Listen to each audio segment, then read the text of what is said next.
Hey, everybody. Welcome to Stories of Victory. My name is Annie. I'm a person on a path of discovery in my recovery. So grateful to be here today with all of you. I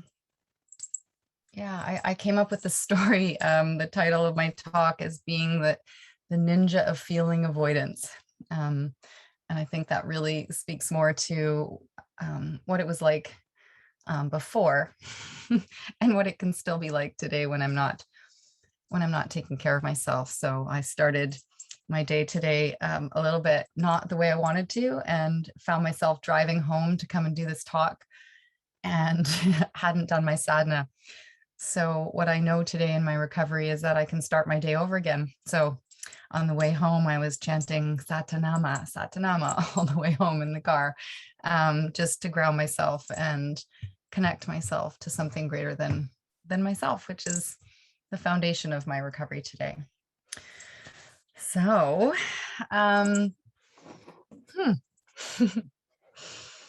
know this isn't an AA talk, but I do believe that sharing my experience, strength, and hope is really what this is about. And you guys need to hear a bit about what it was like for me and how I ended up here before we get into how great recovery is. So I'll just start from the beginning. So, I don't often tell my story anymore. It's funny, whenever I think about sharing what about what my life was like, I just think, like, haven't I done this before so many times? And yet I always want to just leave it as a blank slate so that what comes out is fresh and coming from a place of where I'm at today. So I'm just going to take a moment to take a little breath with all you guys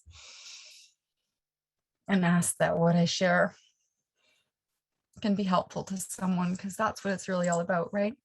I share my story of victory to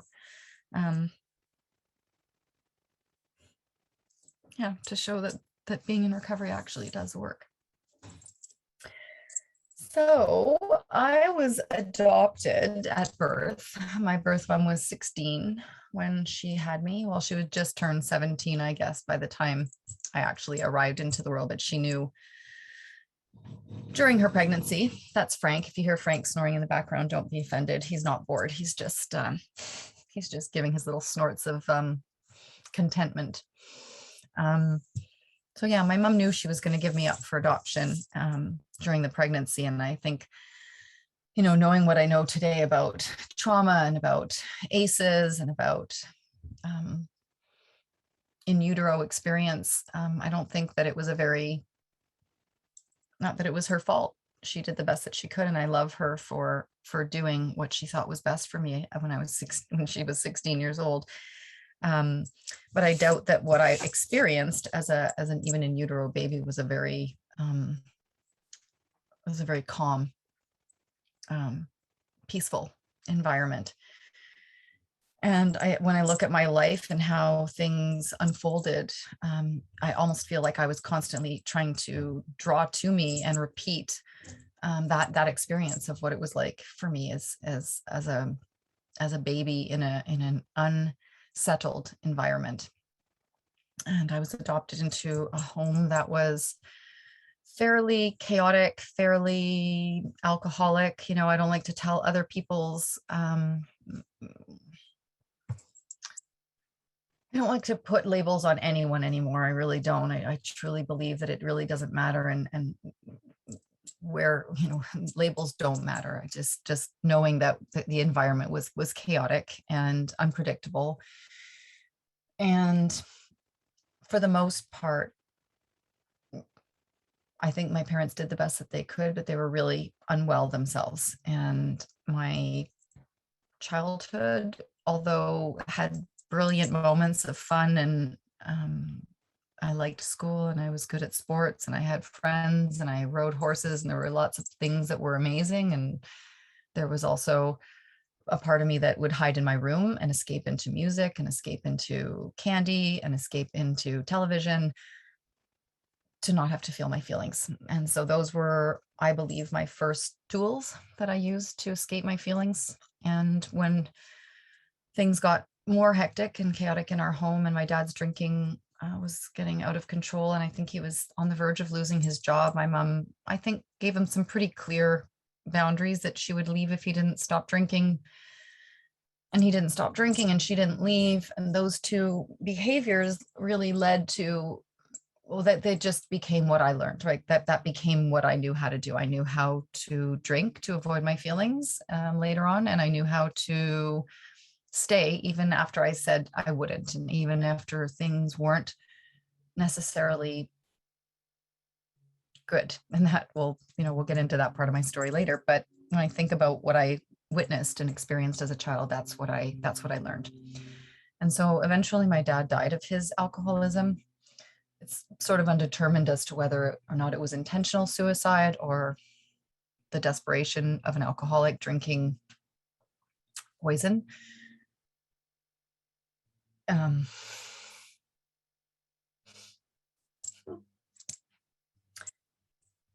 See, I used to be able to tell that story and just tell it like I was talking about somebody else. And today when I share about that it breaks my heart. What I went through, what my dad went through, what my mom went through, what all of us lost that day. And for sure, other than besides being adopted, I think that's probably the most pivotal moment of my life still. And very shortly after that, I started drinking. Probably within a year and a half or 2 years. I guess I was 11 when my dad died. And my mom had no idea how to handle it. She had no idea how to talk to me about it. She had no idea how to deal with it herself. We didn't go for any grief counseling. This is when I learned my new drug of choice, which is busy. Just keep busy, my mom would say. Just keep busy, as if I could somehow outrun my feelings and outrun the truth. And I'll be honest, busy worked really well. Busy worked really well for a long time, as did alcohol and the drugs and focusing on other people, codependence, as it will become later called, I guess. So I spent my high school years drunk. I went from being, in the gifted program. They told me I had this high IQ and stuck me in these special classes, and I barely finished high school after all that because, it was way more fun to just drink with my friends and not go to class. And that was my life. And it was fun. I'm not going to lie. I did have lots of fun in high school, lots of concerts, lots of music. I used to escape into music quite a bit when I was young. I'd go into my room and just listen to my records. Cassette tapes. I'd make mixtapes, all that stuff, and I love it. And those of you who've come to the dance party that I do here on R2O on Saturdays know that I have an immense love of music, and I'm so grateful that I had music. I think it really, really saved me in a lot of ways. It also, really ended up being the flame of like the fire underneath my addiction, because I became a DJ eventually. A couple of years, maybe when I was in my early 20s. And then I was in bars and I was in nightclubs and I was flying around the world and I was doing all these drugs and everybody loved to get the DJ drunk and high and lovely to just give you all this stuff. I hardly ever even had to pay for it, which is totally not okay. Self-supporting their own contributions, we say in AA, and I was not, and I think a lot of what, I say often that I don't know that I would have drank or used to the extent that I did if I actually had to pay all that money, because I certainly, after not barely finishing high school, I didn't exactly make it to university until much later. And I didn't exactly have a ton of skill sets other than working retail jobs and working in bars. And although I did make really good money waitressing, I will say that, but all of that lifestyle, bars and nightclubs, restaurants, all of it, it just fueled my addiction. And I moved to Vancouver from Toronto, where I'd been raised. I, chose a lot of really shitty boyfriends in high school, if I haven't already said that. Alcoholics, drug addicts, people who had no emotional capacity And I used to think that it was all their fault, but I know today that it was absolutely much more about my inability to know myself and my own inability to have emotional intelligence and my own inability to know myself that led me to make the choices that I did in relationships. They were no more to blame than I was. Yeah. So I move out to Vancouver. I become a DJ. Life is fun. I am having the time of my life, still choosing terribly in relationships, but having a lot of fun. And I experienced a few things in my 20s that were little precursors to knowing that there might be more of an issue than I had originally thought. There were a couple of instances where I almost called 911 because I was fearing that I was losing my mind after ingesting certain substances, not even serious ones. I know there's a few of my friends that still to this day will remind me in a loving, gentle, but funny way about the times where those things happened. And I also got hit by a car. I forgot that part. That was on my way to go see an ex-boyfriend. I was struck by a car. And I then at the time was just so lost, right? I was so lost that I was in a relationship with a really nice man who loved me, who I still owe an amends to, but I can't find him still. I've been looking for him for 13 years to make this amends. Anyway, that will happen. And I was in a relationship with him, but I was still attached to this person who treated me terribly. And I was on my way to go see him. I think I was 20 years old at the time, 21. And I got hit by a car crossing the street. And so, I've mentioned, adoption. I've mentioned the suicide or accidental overdose of my father's, and many of these other traumas, the relationships, and then the big one being almost dying in this car accident. I didn't walk properly on my own for almost a year. None of these things ever got dealt with, so as I mentioned, that not knowing, not being ever taught emotional regulation, emotional intelligence. No one ever asked me how I was doing or how I was feeling. I was just taught to keep busy and avoid my feelings. So everything just would get swept under the carpet. So here I am now. I'm about maybe my mid-20s. I'm DJing. I'm doing all these things. I'm having some things happen. Relationships are starting to really go off the rails. And I start to seek counseling. And counselors would say to me, or I would say to them, I don't think I'm dealing with things. Like I had enough awareness to know that I wasn't dealing with things. I was just going through the motions. And so we would talk about them and nothing would change. For me, talking about these things didn't amount to much. And I was still drinking and using, lying to these counselors about how much I was drinking and using. I remember a psychiatrist I was seeing in my early 30s would maybe just say, well, how much, and I would maybe say a tenth of what I was actually drinking. I would tell him I'd had a couple of drinks and maybe some cocaine, but not all of it. And definitely, and some MDMA, but not that I was doing it every weekend. And so, as a person who considered themselves an honest and loyal person, I was starting to become someone else indeed. And in my early 30s, I met the man who would become my future husband. And Greg, lovely, lovely man, told me from almost day one or day two or date three, like very early on in our relationship, that drugs were a deal breaker for him. And I think I was 33 at the time. So for me, there'd been probably 17 or 18, maybe even 19 years of drinking and drugging at that point. And I was really believing that it was time to be done anyway. And so I told him what was my truth, that I would stop. He didn't care about the drinking. He drank as well, but he didn't want to be involved with somebody who was doing drugs. So I told him I would stop, and I meant it. I really, really meant it, you guys. I really, really meant it. There was not a shadow of a doubt in my mind that I was just going to stop doing that. And that's when the real lying to myself, I guess, began, because I couldn't. That neural pathway of what happens after a few drinks and the requirement of finding something else to make myself be able to balance out, I guess, what was going on with the alcohol, because the alcohol was really my first love. And it was the thing that I enjoyed doing, but the cocaine would help me be able to drink longer or drink more or stay out longer. And when I look back on that now, I also think about how much I never wanted things to be over, because in my life, there had been so many endings, painful endings, that I think there was a need for me to keep things going. I never did well with endings of anything. So, and letting things go. We'll get to that. So meanwhile, back at the ranch, my husband thinks, or he's not my husband yet, but he thinks that I'm just drinking now. And I think that because he's not asking me about it and I'm not lying directly to him, I don't consider that I'm being dishonest. So fast forward, we moved back to Vancouver, where we both want to be. We met in Toronto when I went back there. After one of those other traumas.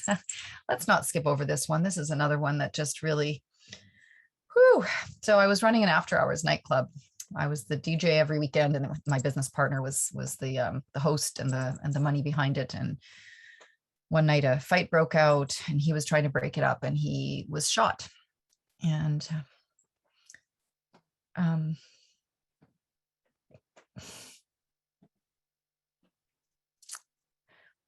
I don't know if you guys have ever watched somebody die,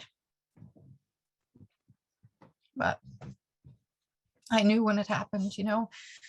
I wasn't the one tending to him in those last moments, because I was terrified and in shock, and I couldn't really go close to him, but I knew he was dying.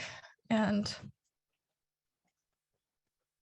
it was such a big wake-up call for me in my life at that moment. I really feel like, you're born, you're into your first chance in life. And then I had this moment after my car accident where I could have, picked up the pieces of my life and changed things, and I didn't. I just kept on drinking. Even when I couldn't walk, my friends would come and pick me up and take me to the bar in my wheelchair. And then when Richard was killed,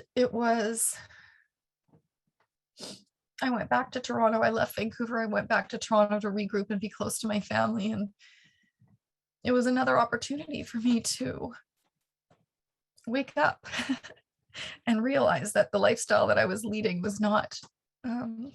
It was not good. And I think I spent a few months kind of being quiet and kind of being at home and not really doing those things that I used to do on a weekly basis at least. And then my friends opened a nightclub and asked me to be the resident DJ, and I ended up being there for the next 5 years every weekend. It was during that time that I met Greg, and it was during that time that I was trying to stop being the party girl and just be a normal grown-up woman. I don't like the word normal. I'll take that one back, but I was trying to be a grown-up, and it wasn't happening. And my husband and I, we got married in 2007, and we moved back to Vancouver, and we bought a house. And within very short time after we bought that house, I found myself in a counselor's office, describing yet again to another counselor all the things that didn't feel like they were really working in my life, and all the things that I felt were a problem and I hadn't dealt with. And he ended up at the end of this, I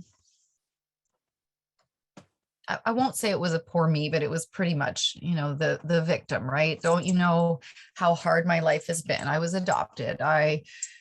My father committed suicide or died accidentally. I've, almost died in car accidents. I've witnessed other people dying. I've had,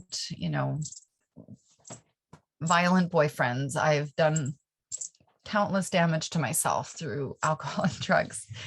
Don't you know how hard my life has been? Actually, I probably didn't say the part about the drugs and alcohol being hard, because what he ended up saying at the end of my story about my life, that I probably told him in about the same time as I've told you, 20 minutes, half an hour, whatever. He looked at me and he just said, have you ever considered that you might be an alcoholic? And it was like, what? My dad was an alcoholic. What are you talking about? I had never. You guys, never, not once ever in my life had that thought ever occurred to me, which is, I think, all part of, compartmentalizing and being a ninja of feeling avoidance, is never being really self-aware. um, so he planted that seed, and within a couple of months, I was at my bottom. What I truly hope will be my last drink. It was a night during the week, which I never used to really drink during the week. I was really kind of a weekend warrior. I was at a work event, didn't ever really used to drink in work events either, because I knew better than to get that intoxicated and try to find drugs and, work environments. So I had these little rules in place that I thought would keep me safe and keep me from, overdoing it completely. And I broke all the rules this night. It was August 21st, 2008. I'd gone out for a work event and I blacked out. I don't remember anything past the dinner. And thankfully I was safe, as in where I ended up was with someone that I knew, but I don't remember anything. I don't remember how I got there. I lost several hours of my life that day or that night.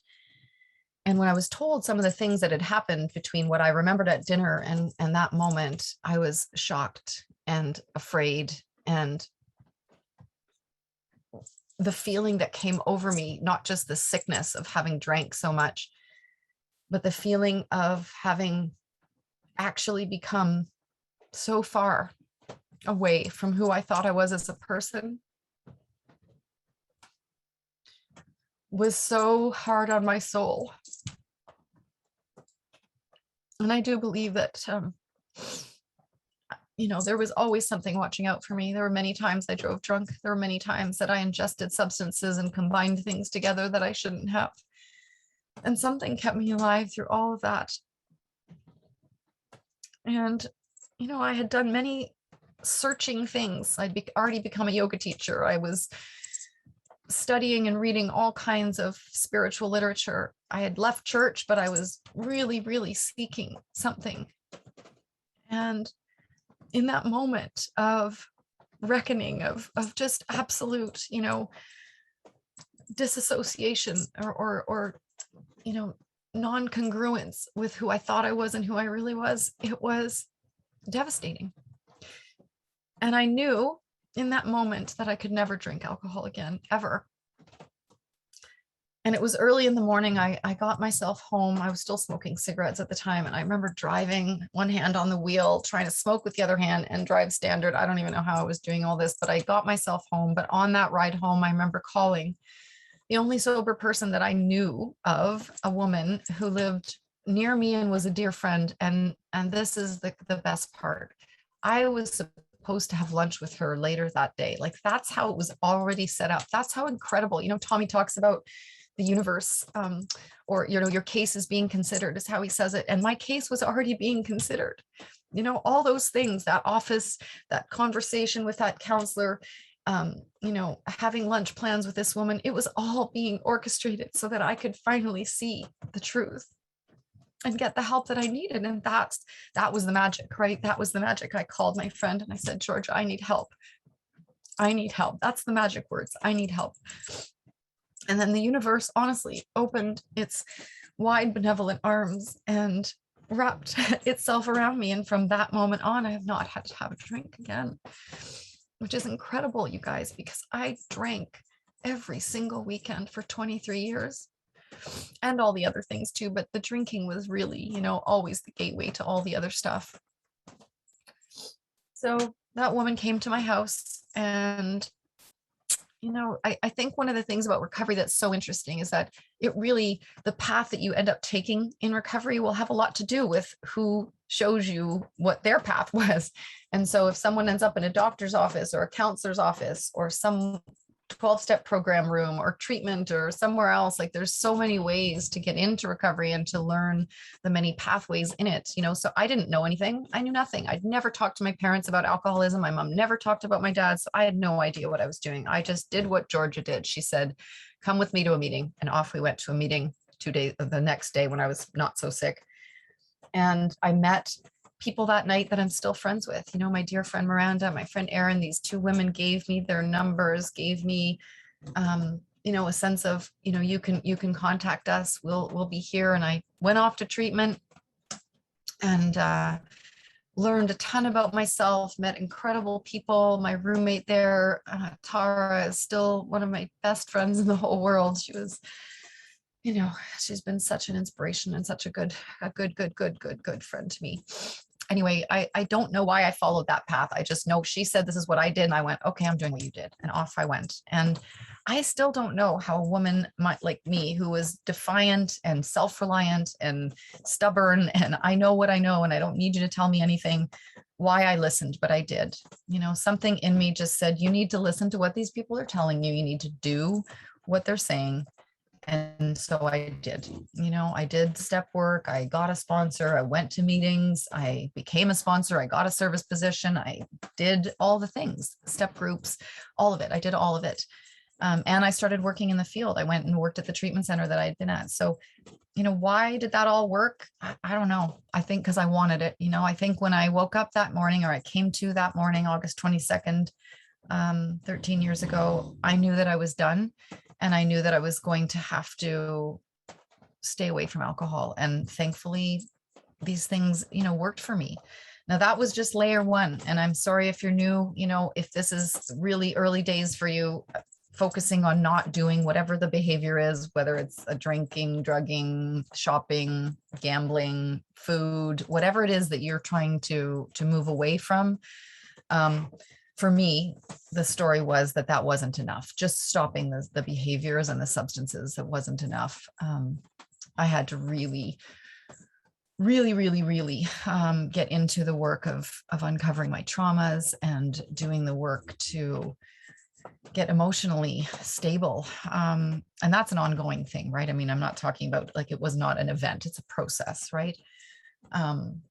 But by being a person who was willing, and I do believe willingness, they say it in different literature pieces, but it is the key. It has been the key for me. I have remained willing to do whatever it takes to stay in the solution of recovery. And it's changed.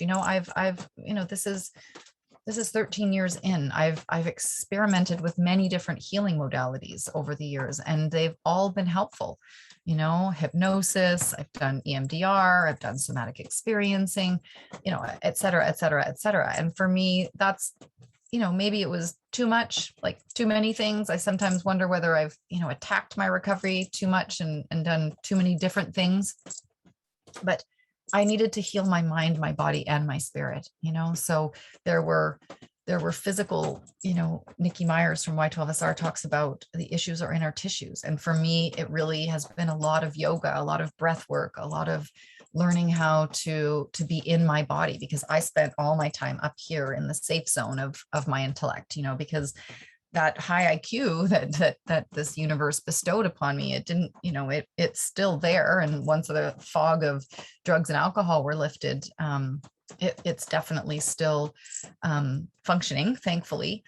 But it's also been damaged, I think, emotionally damaged. I've done to myself with all of the years of partaking in all the activities, whether they be relational or whether they be the actual, ingesting of substances. But today, my recovery is at the forefront of my life. It is the foundation of my life. I don't have anything without that. And nothing has stayed the same. I went to that treatment center. I remember actually saying to Georgia that I felt like I was in a Twilight Zone episode the day that she came to my house, August 22nd. I was like, everything smells different, looks different. What's going on? I don't understand. Is there like a camera somewhere? Like what's happening? Are we on some show? And it's really never stopped feeling like that. But not in the way that it did that day. I think somehow I knew that a paradigm shift was happening. I knew that nothing was going to go back to being the same, which of course is a good thing. But at the time, just knowing that I needed to make a change and then following through on changes was just what I needed to do. And then eventually, working with counselors, working with therapists, working with different practitioners, I've been able to deepen my relationship to myself, my relationship to others, and my relationship to the universe. I don't think that for all those years of drinking that I ever thought about, my connection to Mother Earth, my connection to every other human on this planet, my connection to the climate, to anything. I just existed in a very self-centered environment, which I wasn't a mean, egotistical person, you know, going around hurting other people, I don't think, but I was definitely mostly just concerned with myself, with the I. And then for, I would say, a good chunk of my recovery, I was still, you know, using ways to avoid my feelings. You know, sugar was a great motivator, lots of chocolate and Red Bull. I remember being a thing in early recovery too. You know, ways to like amp up my dopamine still, or to get myself feeling altered, even though they weren't as seemingly dangerous. And slowly, you know, over time, I've been able to let a lot of that go. I mean, I still eat chocolate once in a while, but it's not like a daily thing. I still drink coffee, but not nearly as much as I used to. And so it's really been about slowly discovering who I really am, because that was a big thing, right? I got sober and I realized, like, I have no idea who I am. I'd been chameleoning and pretzeling myself for so many years that I didn't actually know who I was or what I wanted or anything. So it's been a beautiful journey of discovery, literally, of myself, right? Who is Annie? You know, my legal name is Anne Marie, and I remember everyone shortened it to Anne, and then Annie somehow has become what stuck, which I really love. It's what my babysitter called me growing up. It's what my little brother and sister called me. I got to meet my birth mother, little sidebar there. My birth mother is a very dear friend these days. And my little brother and sister are very, very, very, very important to me. The fact that I get to be a big sister to them is one of the greatest gifts. Yeah. And so getting in touch with like who I am, you know, rediscovering music again, not discovering music, but rediscovering my passion for DJing and being able to do that in a sober environment has been great. So has utilizing this big brain that the universe gave me and applying it to projects that really matter to me. You know, I've worked in advocacy, and I've worked in treatment centers, and I've worked on foundations, and I've worked on my own sort of private practice with coaching clients and yoga teaching again. I went and not recertified, but got another teacher training a few years ago and started teaching again. And all of that is possible because of recovery. It's not that I couldn't have taught yoga before, but it's not the same. You know, I often think that my life was like a Tetris game. And when I removed that piece of alcohol, all the other pieces kind of fell into place, not perfectly at first. And it's been, you know, rebuilding and moving things around. It's not like literally like a video game, but it's definitely been the necessary thing was to start by removing that piece. And again, recognizing a lot about how little I really knew before I got into recovery. My attitude was I knew what I needed to know, and I didn't really need you to tell me anything. And today, I think my hand position is often this. You can't really see my hands, but open hands. I don't know. Show me. That's what I pray for in the morning. You know, I ask for help and I ask to be shown, where do you want me to go? Just like the R2O prayer, right? Even before the R2O prayer, I used to love Marianne Williamson's prayer, which is just, where would you have me go? What would you have me do? What would you have me say, and to whom?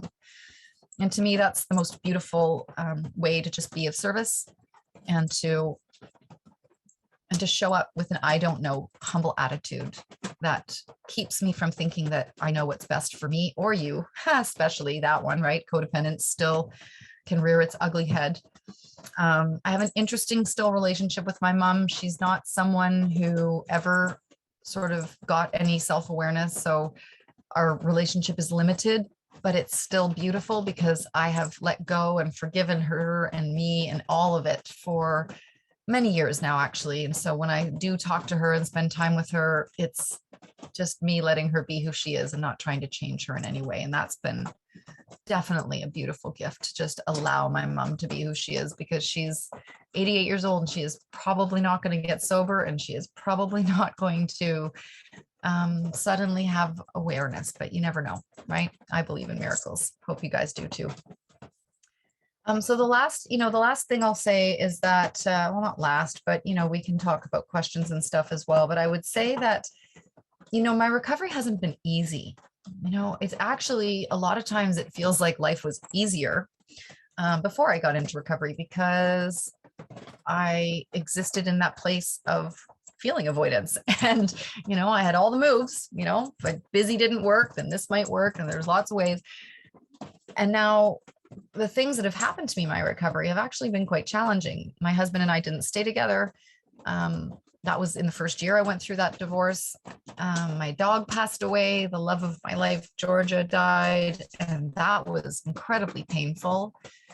I've had friends die, of course, which is never easy. I've supported, many women through getting sober early, which, because of my codependence was really just crazy making days, me running around after them, chasing them, trying to get them in and out of hospitals and picking and just being, like is possible for many of us, codependent behavior, where I think it's my responsibility to take care of somebody else's recovery. Today I know a few things. I know that your recovery is your responsibility. I can tell you about mine. I can share with you all of my experience, strength, and hope. And it's still going to be up to you. It's still going to be up to you to make that commitment to yourself, find it within yourself to make the decision and then stick to doing whatever it takes. So I don't take responsibility for other people's recovery anymore, which is a real gift. I don't try to change people too much anymore either. I've learned to accept both myself and forgive myself, and accept others and forgive them. We're all just doing the best that we can. I used to say that really sarcastically about my mom, because I thought if she had been a more feeling person, or been able to articulate feelings and go through all that, or teach me how to deal with my feelings, that it would have been different. But I know today that that's not the case. It was not. She could only do the best that she could with the tools that she had. And now, I never got to have kids, and that's sometimes sad for me. And I have grieved that one quite a bit the last few years, but I also get the ability to have a lot of freedom that many women don't have. And I get to be a mom / friend / aunt / supporter / mentor to many more people, because I don't have those responsibilities. But it was hard. It was hard to not be a mom. But yeah, I'm not a mom, but I don't try to mother people and mother the people in my life anymore. And I'm learning with this new organization that I'm working with now called Seek Healing, which I'm so grateful that the universe has put me in the path of this organization, really trying to show what I've known for a long time, which is that it's not about the drugs or the alcohol or the cigarettes or the gambling. It's about what's going on underneath. It's about why I did those things in the first place. I bonded to those behaviors and substances because I never learned how to properly connect to myself, to God, or to any other human. And so those substances and behaviors became the thing that I used as coping mechanisms, the things that I used as my ninja of feeling avoidance. And today I can just be with it all.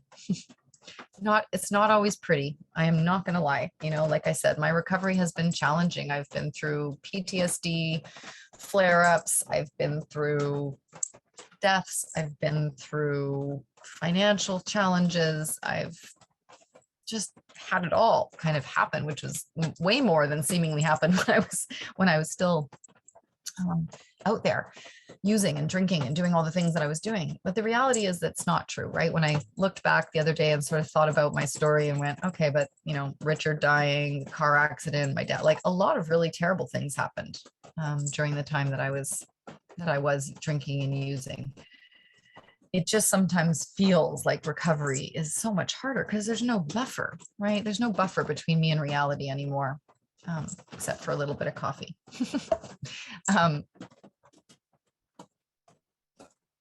I love my life today, and that's the truth. Like, I just sold my house a few months ago. I'm living in this beautiful airstream in the middle of the woods. And I've simplified my life. I've really simplified my life this year. And that idea that, like, that in the beginning I really thought was just about not drinking one day at a time, it turns out that it's really just living life one day at a time. So I have some plans. I think about my future. I want to go see my mom in Newfoundland. I want to go to Asheville and see the people that I've been working for the last 8 months and actually meet them in person. And you know what? The universe might have a different plan, because of COVID, because of lots of reasons. I may not get to do those things in the timing that I would like to. And I can be okay with that today. And that's a miracle, because I will tell you that I used to fight and rail against everything that didn't go my way. And anytime plans would change, even, it would really mess with me. But again, I know today that's my trauma. And trauma has become this interesting word. I do believe that many of us have been traumatized by many things. And it doesn't mean that we were sexually or physically abused. It doesn't mean that we were necessarily like terribly neglected. I think that in a world that is as challenging as this one is right now, between the way we treat each other, the way the environment is, the way now we have a pandemic, the way, there's people fighting in every way about every topic, it would appear these days. It's really just stepping back and not getting pulled into that vortex. And I love, the idea of being the eye of the hurricane, being in the eye of it and not getting swept up in it anymore. And it's still, for me, that one's a little bit harder. I still suffer with quite a bit of anxiety because of my PTSD. It's an ongoing process of how to manage that and live with that. So I feel like there's these layers that have been uncovered, right? I finally figured out that I had a problem with alcohol. That was layer one, and I got rid of that. And then I started to dig a little bit deeper, and I realized that I was suffering with trauma and PTSD and things that were, when you pile all these traumas on top of each other without really processing them, it leads to, I was going to swear, but I'm not going to. It leads to a pretty challenging place to live. And so I uncovered that. And most recently, I feel that the anxiety has really been the thing that I'm having to work with. And so my practices, my sadhana, my chanting, my breath work, my sound healing, I do so many things to make sure that I'm taking care of myself mentally, physically, and spiritually. And when I do those things, it really, I have good days, right? I have really good days when I do those things. And when I don't do those things, I have, thanks, Frankie, I have less amazing days. I feel like I've talked a lot, which I have. I'm sure that there are more things that I could say. Yeah, so maybe I'll leave my story there and just tell you guys that I'm, again, just so thrilled to be working with Tommy, to be part of R2O in the ways that I get to be. I'm so happy that I get to share my story and hopefully help other people. And I'm so grateful that I like myself today. I think a lot of what I struggled with was just not knowing who I was and not liking myself very much. And today that's not the truth. So again, I send you, each and every one of you, blessings of love on your journey in this beautiful thing called life. My favorite line of any music, I think, is "Dearly beloved, we are gathered here today to get through this thing called life." So thank you for joining me. Thank you for being part of my recovery. Thank you for listening and being part of my share. Deep bow of gratitude to each of you. And we'll end with the R2O prayer. Rub the hands together at heart center. Inhale to begin.